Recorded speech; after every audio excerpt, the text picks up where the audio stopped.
Namaskar, Jai Hind, Jai Bharat, and welcome to Dev Talks. This is Adi Yashint. India USA seems to be India Russia Russia USA now. India is the flavor of the month. I think the flavor of the season in terms of the monsoons. So I have with me Mr. Kanwal Sibal, who's going to help us understand what happens next. That is one of the biggest questions. Sir, Namaskar, welcome to the show. My pleasure. So, so the Russian oil is in focus, and the latest figures come out about American trade with Russia. There are two things which are stark. One is Exxon is doing a deal with Rosneft, which they are saying, no, no, no, it's not a permanent deal. We're just trying to recover our losses. Fair enough. We check what's the losses. That's $4.6 billion in total. So America allows one of its companies to deal with Russian oil in spite of the fact it being no touchy touchy. And this is the day when Donald Trump himself said what he said in the United Nations. We also have the discussions, the data coming out about American trade, which was about $775 million in terms of imports, which is wrong, sir. I went and checked their trade figures. It is $2.8 billion with about $300 million of import from import by Russia, and the rest imported by America. So America is down $2.5 billion in terms of a trade deficit with Russia right now. This is just in the year 2025. There are two questions, sir. One, hypocrisy. Could you rate it? How far? How high? And two, how are they paying the Russians with this? Well, hypocrisy is manifest in their decisions not only on this issue but on a whole lot of issues. Nothing new, and this has been said time and again. But they are not bothered because being powerful, they think they can have double standards, and the instruments at the disposal of the others, because they are hypocritical, are very limited. What do? You can't sanction them. Nobody has ever sanctioned the United States of America or Europe, for that matter. So they've got away with this hypocrisy, and we see that in a whole lot of areas, whether it is human rights, whether it is dealing with the situation in Gaza or in the Middle East, or the manner in which the man on whom the United States had put a bounty of $10 million is now speaking at the podium of the United Nations General Assembly, the Al Shara, or whatever his name is, the president of Syria, simply because there's a clothes change. They think that there is a fundamental change in his thinking. When they talk about, when Trump says that the Christianity is the most persecuted religion, the man who is associated as part of the Islamic State, Al Nusra, or whatever else, in Iraq and Syria, who have decimated the Christian populations there, including in Syria and the coastal areas after he's become president, um, is again being feted by the United States and Europe. So when it comes to us, as you as we know that the European Union is the biggest buyer of Russian LNG, and the totality of their offtake from Russia of LNG oil, fertilizers, etc., is far greater than our purchases of Russian oil. And now suddenly that is hypocritical too. America has discovered that European Union is buying LNG from Russia because Trump in his speech said that I learned a few weeks ago that they are buying this. And how can they do this? They're financing uh, Russia, their own war uh, that Russia is waging against them, something like that. He discovered a couple of weeks ago. So what does this mean? That either he's lying, or he was not briefed, or he's not interested in these things. He has no mind to focus on these things. This is hypocrisy. China is a much bigger buyer of Russian oil and gas. There are pipelines, and they've just signed another deal of power of Siberia pipeline. While there is talk about um, sanctioning India and China for buying Russian oil. But on the other hand, Trump is seeking a beautiful big deal with Xi Jinping. He's going to meet him at the ASEAN summit if he goes there. Uh, and he's planning a visit to China by the end of the year. And he's invited Xi Jinping also to visit the United States next year. He wants to win the Nobel Peace Prize. At the same time, he's totally unconcerned about the terrible human disaster in Gaza. He bombed Iran's nuclear installations, which no American president has done before. Even during the hostage crisis, they did send the helicopters and this and that to take away the hostages, but they never used their bombers and this and that to bomb Iran. And then he said that he settled 7 wars and he deserves the Nobel Peace Prize. And then it's amazing. In his speech at the United Nations, he says, I've settled 7 wars, but I have not got a word of appreciation from the United Nations. Whereas the poor UN Secretary General has been tearing his hair with anguished appeals about the humanitarian situation in Gaza, and all this is falling on deaf ears. So, I mean, if you were to list all the instances of doublespeak and hypocrisy of the West and of the United States, you can continue. We'll spend the next 40 minutes discussing that. So that's a given fact. But what does it mean in terms of actual, how should I say, backlash? No, backlash there is, but actual punishment of the United States for pursuing such double-faced policies. So there it is. The rest of the world has to deal with it. Though, of course, there's a long-term damage. There is a long-term damage because there is an erosion, steady erosion of America's standing in the world. America is still strong, but its hegemony and domination is being challenged. So when that is being challenged, then the rest of the bitterness against some aspects of US policies will begin to accelerate the loss of power and influence of the United States in the world in general. It will not be an immediate process. It will be a steady process, but the process is there. Now, the manner in which he's targeting Venezuela. Now, Venezuela, the biggest reserves of oil anywhere in the world are in Venezuela. They want to get hold of that. Maduro may be not the most democratic politician. There may be some aspects of his rule which can be legitimately criticized, but there's no reason to do regime change in Venezuela. But they want to do that. They want to do that. And in our case,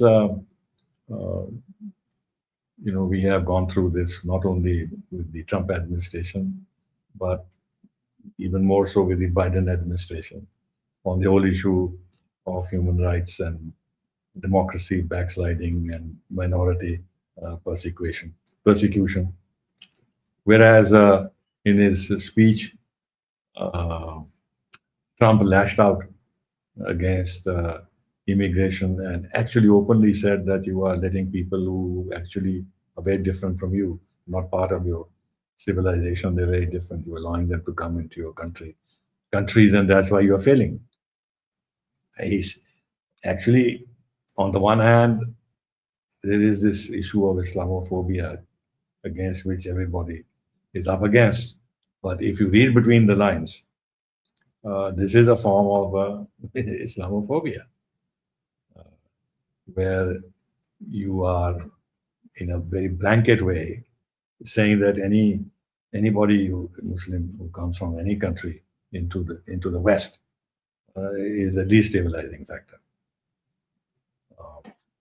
So, so it's like that. I mean, you have to, you note it, you resent it, uh, and you know, feel that as time passes and you develop greater sinews, you will be able to react against this more palpably and make your views and resentment known more effectively.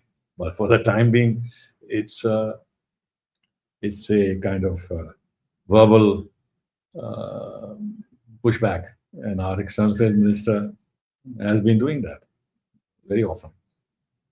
When it comes to Europe in particular, he's been pointing out their hypocrisy and their double standards. There's one measure for themselves and another measure for others.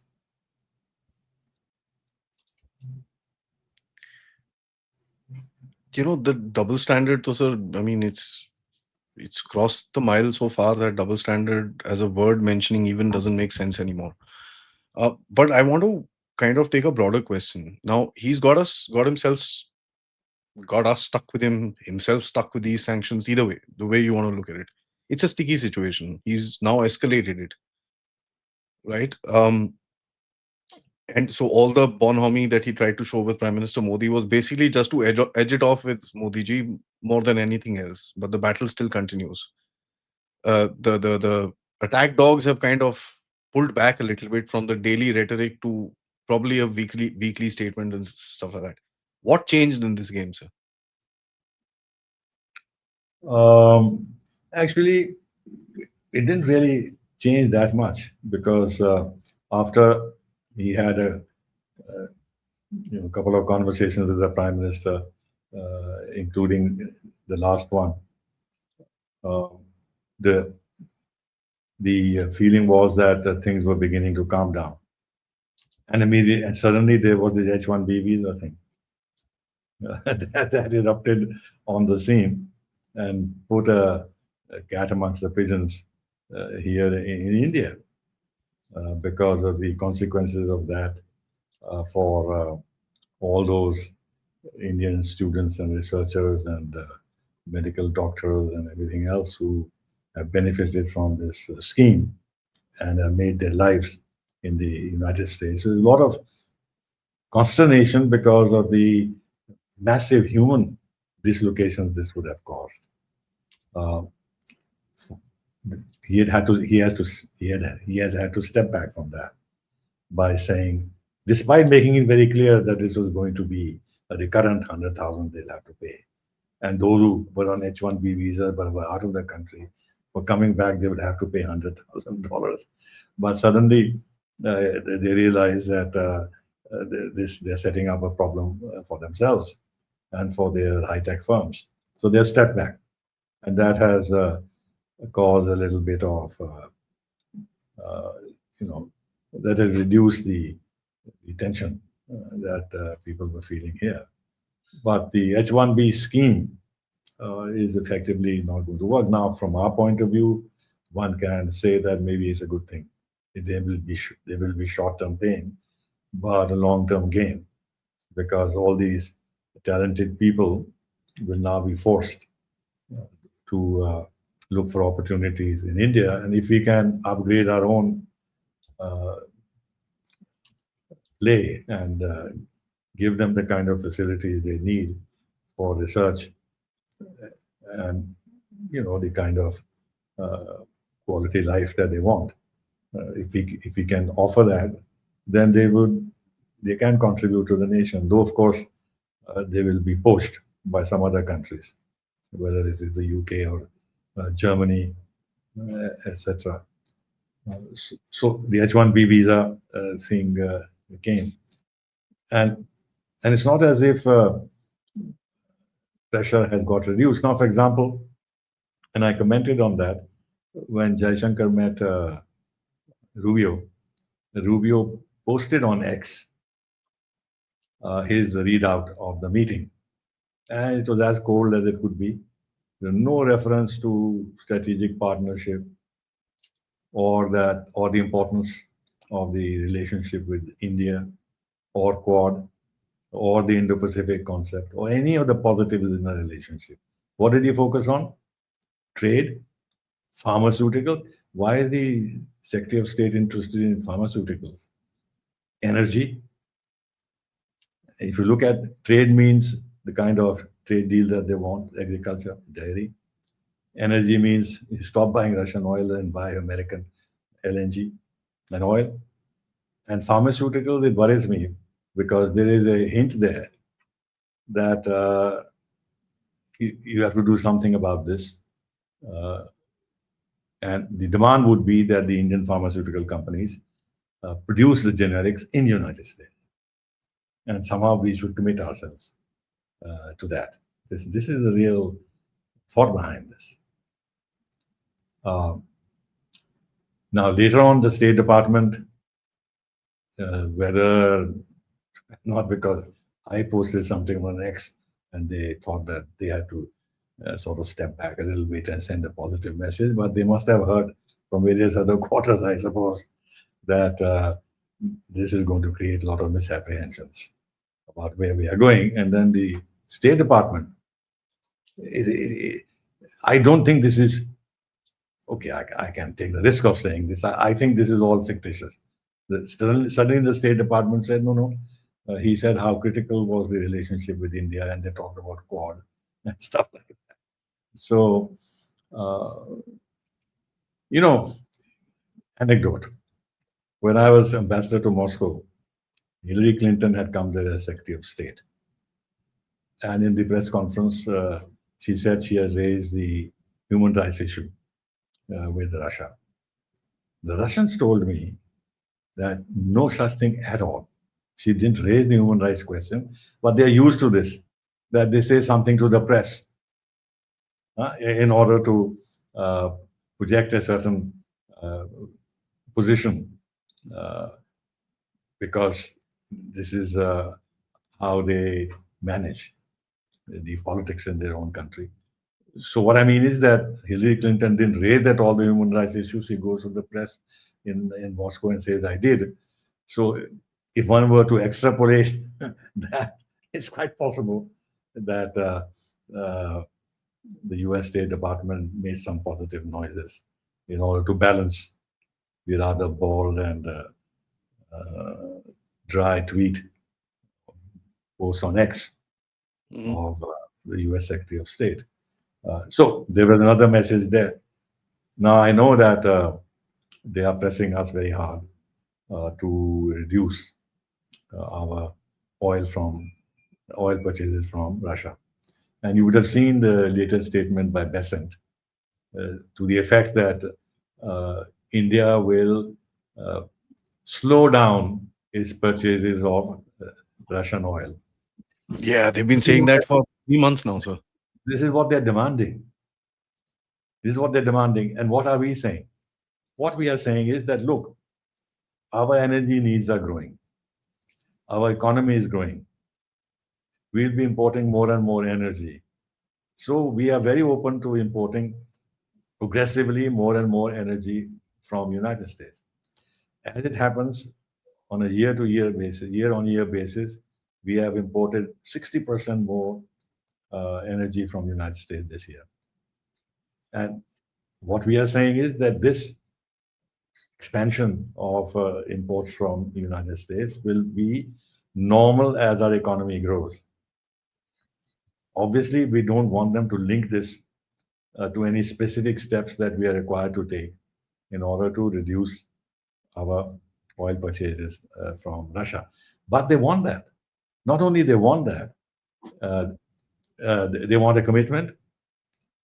And what I fear, now I don't have this on good authority, but I have heard this, that what Trump really wants is that it's no good that a trade deal is agreed to on this basis that we will slow down our purchases from Russian oil.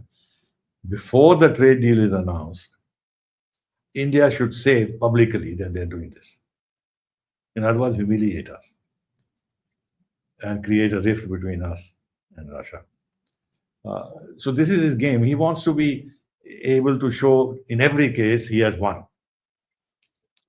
that his methods are very effective, and he makes other countries buckle under his pressure. So that issue is not going away. But I suppose since Piyush Goyal is there and talks, uh, I don't know if he's come back or being held. Uh, so that would have complicated the atmosphere and the content of discussions while these were going on in Russia, in United States, and therefore, uh, what you have mentioned, there is somewhat of a uh, stepping back from overt pressure. But I don't think that pressure has gone. Then you look at what he's been saying again after he's had this amicable conversation with our prime minister that Europe should impose 100% tariffs on India and China. And Europe has bitten the bait, where this you know EU foreign policy chief, who has only the foreign policy experience of a Mufassil town, uh, is now saying that nothing is agreed until everything is agreed, and that India must reduce its oil uh, purchases from Russia, and is linking to the uh, FTA.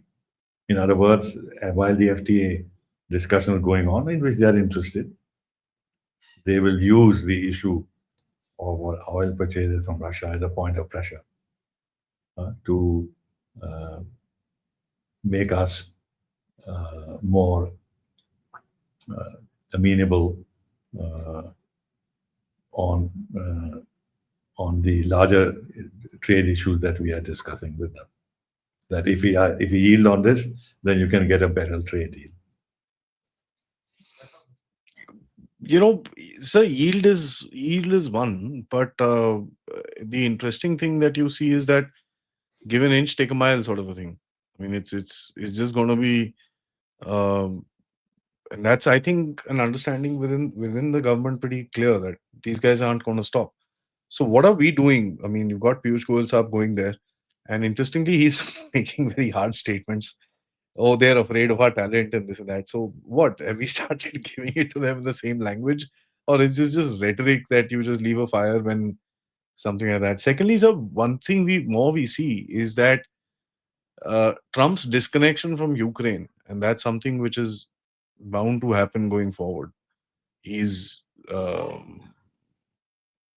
mean, the tweet yesterday was, you could interpret it two sides, but most of the people, including Ukrainians, have interpreted it as that America is gone. You can buy all the weapons you want, but there's no more uh, goodwill and all that stuff which was there before. So how do you see this? Is he trying to extricate himself from that situation and say, okay, fine, whatever it is, I'm done. I'm going to deal with my partners, this, that, and just. Well, I'm not too sure about that because there's a total reversal of position. Mhm. That's the Total point. I reversal just of position, can't trust and him. that after a 7-minute talk between him and Zelensky.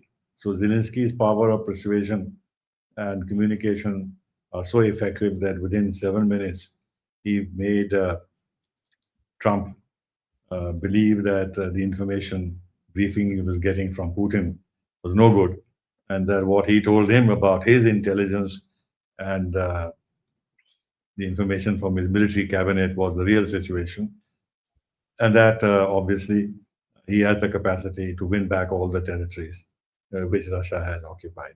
I mean, this makes no sense at all. But in a long post on Truth Social, Trump has gone and said all this and added that I am going to supply arms to NATO, and and they'll pay for it, and it's for NATO to do what they want to send these arms to uh, Ukraine. Uh, I mean, this complete reversal of position indicates what? I mean, it is not normal behavior. It's not normal behavior. Um, And it makes you then believe more and more that he can say one thing today and he can say another thing tomorrow. Even after having said this, he can reverse his position once again. So I there are those, as you mentioned, interpreting this as some kind of a washing his hands off, saying that look, I sell you whatever, I sell Europe whatever it wants to beef up Ukraine's military strength on the ground. And if Ukraine has this vision that they can win the war and recover all the territories, contrary to the earlier discussions that there has to be some acceptance of loss of territory by Ukraine as part of an overall peace agreement, that if this is what Ukraine believes, so be it, go ahead and do it. And we'll see. And as you said, some can interpret it as saying that if Russia wants to hit back, so let Russia hit back. And thinking that Europe, there are limits to what is the kind of money Europe can put in to buy American weapons. There is a limit there too. They don't have those resources. So at the end of the day, uh, this interpretation that he's washing his hands off. I mean, this is actually trying to make sense out of nonsense. That even if something is so bewilderingly, uh, how should I say, wrong, you tend to say that, look, how can it be so wrong? So there has to be some method in this madness. And the method in this madness is that he's actually, uh, you know, letting Ukraine fend for itself. I don't think. I don't think that is entirely true. There is another view which says that what Trump really wants is to give as much time as possible to Putin to finish this off as quickly as possible.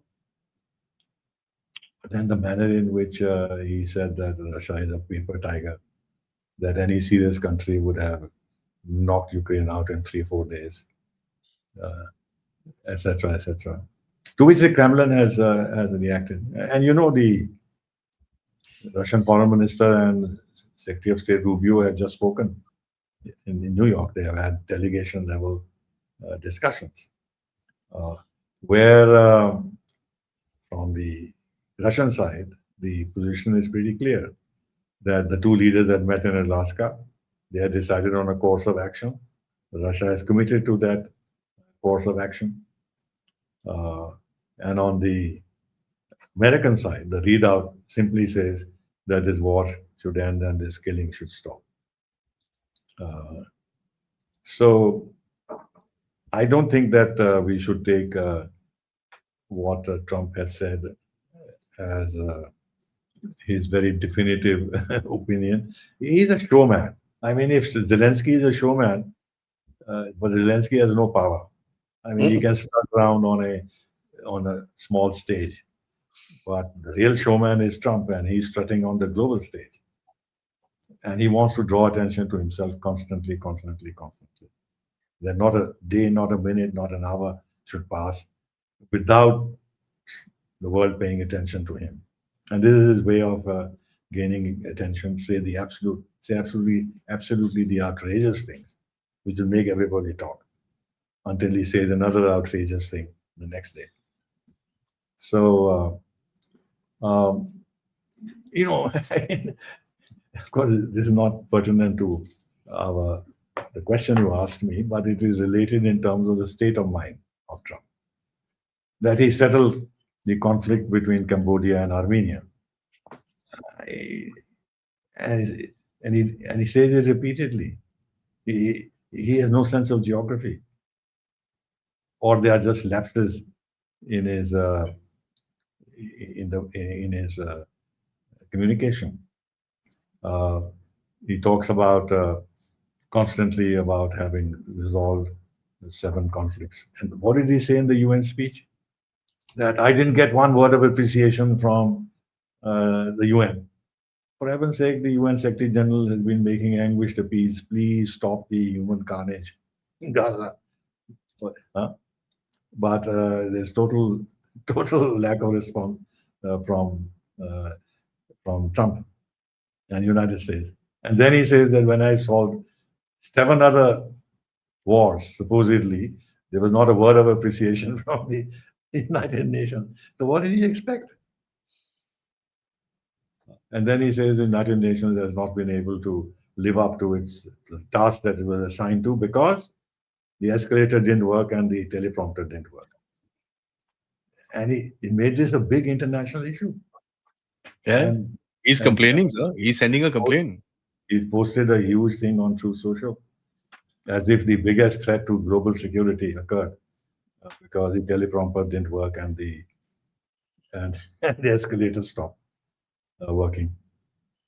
So I mean, where is the sense of priority, respect for United Nations, respect for the international community, telling the audience, telling the countries who are listening to him that you are all failing? Uh, it's a very queer form of diplomacy. The short point is that how seriously should one take him? Now, you have to take him seriously at one level because his capacity for doing damage is enormous. So you can't say that I'll ignore what he says. But at the same time, what do you make of it? Because and in our case, it is very relevant because our relationship with the United States is very uh, expensive. It is deep. The points of contact between our two countries are unequal when it comes to our relationship with any other country. And going forward, there's immense benefit we can derive from a relationship with America, provided it is done on a fair, equally mutually beneficial way. Uh, so it's not as if we can turn our back on this relationship. But then we have to decide how much we are willing to be kicked around and how much we are willing to bear pressure, and at what point we stand up and bear whatever the costs that might be imposed on us because it's a never ending game. You yield on one point, he will force you to yield on something else because he has succeeded in putting pressure, and that is his nature. So we are facing a very difficult diplomatic challenge. That's the thing, na, sir. Uh, Give a bully an inch and he'll take a mile, and there's no stopping to this entire thing after that. So just a small question after this, at the you know fag end of this discussion. When you look at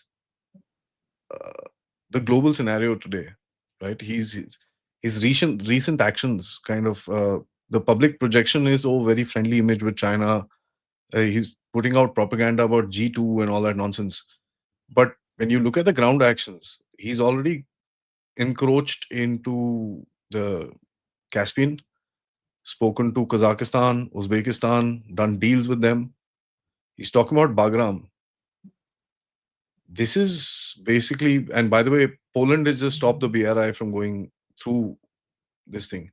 This is the end of this is the blocking, not the end, probably um, a block on the BRI going forward. So his actions are hard anti-China, as a matter of fact. I mean, for us, it's rhetoric and some action here and there. There, it is zero rhetoric, all action, where you're seeing blockade in the Central Asian region, blockade from the north, blockade into Pakistan, blockade into Myanmar. He's trying to isolate Iran. Um, he's not yet read as yet. I mean, he's told us not to trade with Chabahar, but he's not yet told the Chinese not to buy oil, which he himself had tweeted that Chinese can now buy oil from Iran and all that. How do you see this thing progressing as the APAC meet comes forward? Would we come to a place where he block Iran before he goes meets Xi Jinping? Because the rest of the things are pretty much temporarily, if I may, are falling in place. Bangladesh, Blackwater's inside. Pakistan, his own son is inside. Steve Witkoff is inside. Everybody's there. Bagram, I don't know. Zalmay Khalilzad went to Afghanistan, so there's something happening there. Turkey is dealing with Turkmenistan. Turkey is going to be given some F-35s. So that whole area is getting kind of shaped up in a very different way, and Russia can't do much because he's engaged right now. How do you see this whole game being played right now? And it's pretty open, actually. Well, I think what you have outlined is one way of interpreting his actions. The other is that he's holding his horses also. After all, imposing tariffs on China, which he did initially, went up to what, 120, 125% or something else. Today it's only 30%. And he's pushing the date uh, for reimposition of tariffs, depending on how the trade discussions go. And then there is all the positive noises that he's making about a deal with China, stabilizing ties, visiting China, inviting Xi Jinping. So that can't be done on the basis of a pursuit of a strategy which would be seen by China as actually intended to weaken its hand so much so that when the conversation and dialogue takes place, China approaches Russia, United States with a much weaker hand. Uh, they are bristling already, although there are difficulties that the Chinese economy is facing, but they are bristling already. And they have reacted by denying these rare earth magnets, by actually passing an order that no Chinese company will buy NVIDIA chips. Uh, so, and then they have monopolized certain very advanced areas in such a way that there is absolutely no way in the foreseeable future that that grip that they have on lithium batteries and electrical vehicles and rare earths and whatever else can be effectively diluted in a way where they lose their winning hand.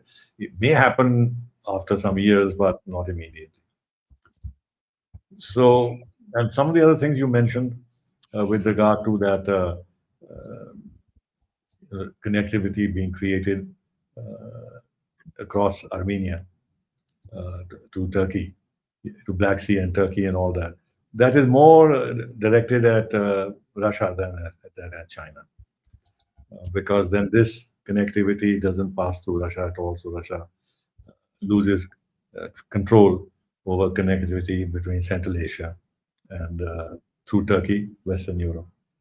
It's also the With oil. regard, with regard to yeah, with regard to uh, Iran, there is there is no way that effectively United States, even if it wants to, can stop the oil purchases that China makes of Iranian oil. Physically, they can't do it. Um, so there are limits to the kind of pressures that they can put on China. If they thought that was easy to do so, and China could be pushed around the way they're pushing around India, they would have done it. And then, as you know, there is a congressional delegation that has gone to China.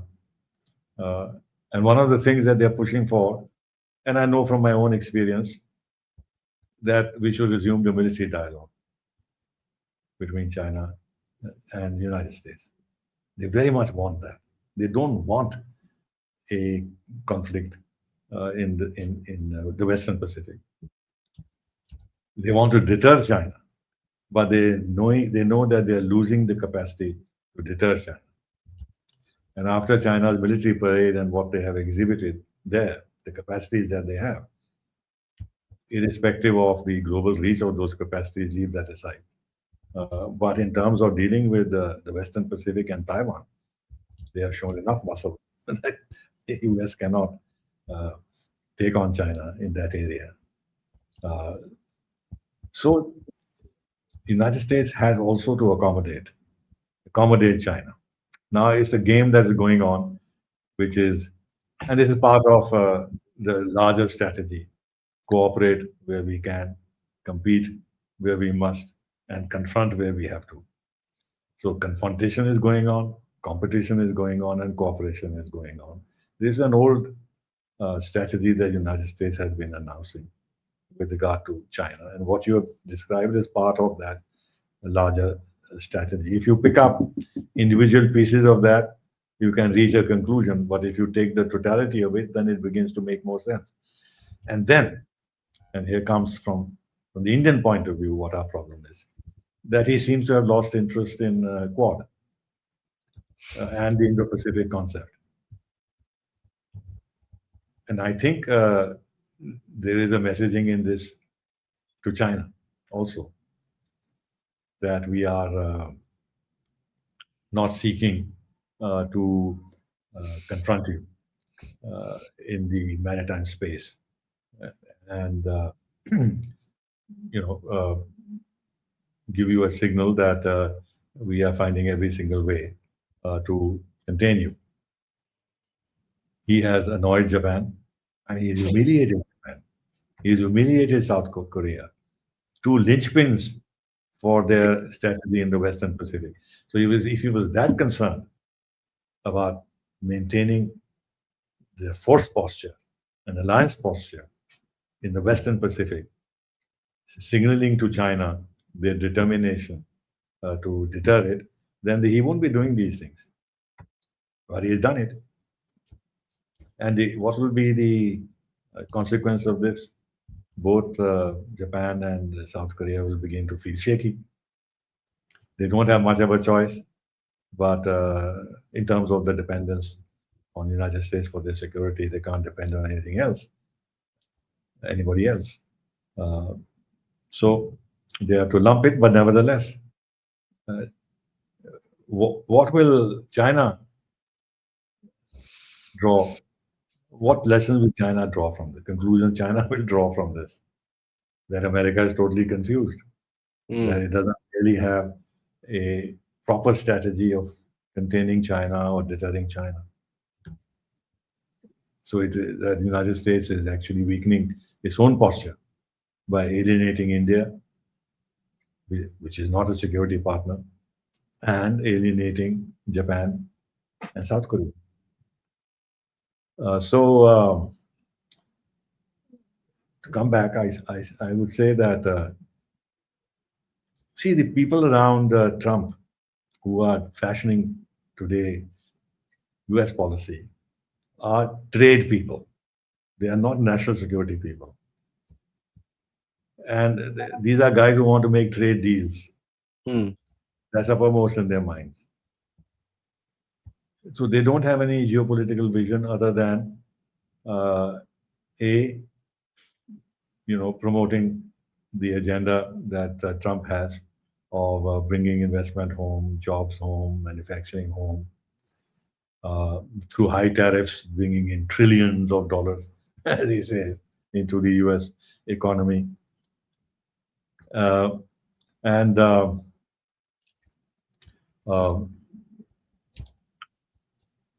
basically also on the side, make trade deals for themselves. As Trump has been doing, his family and associates has been doing, Witkoff has been doing. So this is what their game is. Trade is the driving force behind U.S. policy. The lever and driving force, yeah. And these trade deals are also a source of personal benefit.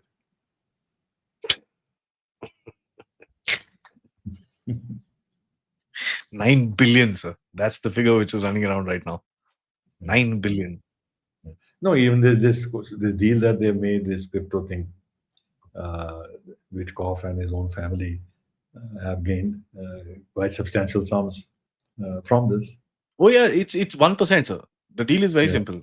So all Yeah. the remittance that Pakistan gets, and especially with the soldiers getting deployed in Saudi Arabia and all that, there's going to be a lot of remittance coming in.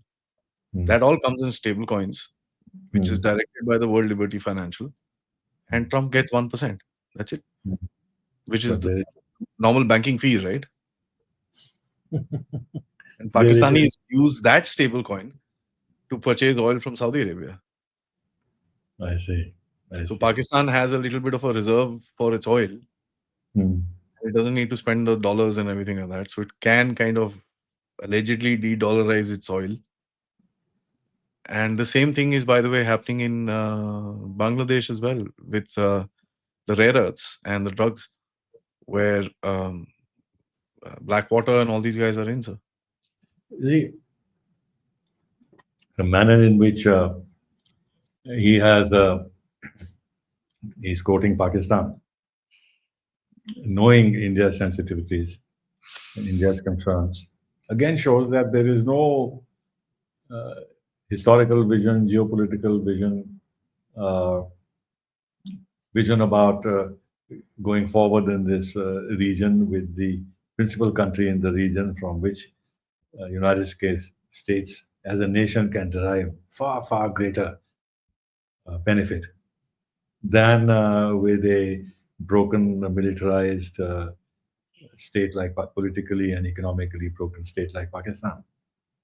But yet, he is willing to do that. He's willing to do that, and I believe that he's going to see Sharif and Munir in the White House again after his visit to New York. I suppose this is to, in a sense, make up for the error made last time where he meant only Munir. And this time we'll see both of them. And the funny part is, this I've noticed this is not part of what we are discussing, that in every meeting Shabazz Sharif has, Munir is at his side. There's a clear duopoly, Right, or even it's not really a duopoly, it is military it's power, but now fronted by a civilian prime minister. now it is like, I'll be surprised if Munir is not there. But the press is saying he'll be there, but Yeah, I uh, know. I'm just saying, in any sort of an interaction, I'll be surprised if Munir is not there. yeah, of course. So that's the bottom line today. He's going to be there for everything. So Yeah, yeah, I don't think there's much of a surprise in the fact that Munir was traveling with Shahbaz Sharif. yeah, I It's agree. I I agree. I'll just not take it as a surprise anymore. It'll be just a regular. Oh yeah, both of them together. Fair enough. Mm, mm, He doesn't trust him, and that guy has no power. He mm. just wears a suit and made to stand. On that note, sir, thank you so much for that time and, of course, the insight. Always a pleasure talking to you. My request to all the audience is to please like, subscribe, and share this video if you can. Do contribute. All the details for you are in the description. Thank you so much. Namaskar. My Jai pleasure. Hind. Jai Bharat. Thank you, Thank you. thank you, thank you very much. All the best. Thank you, sir.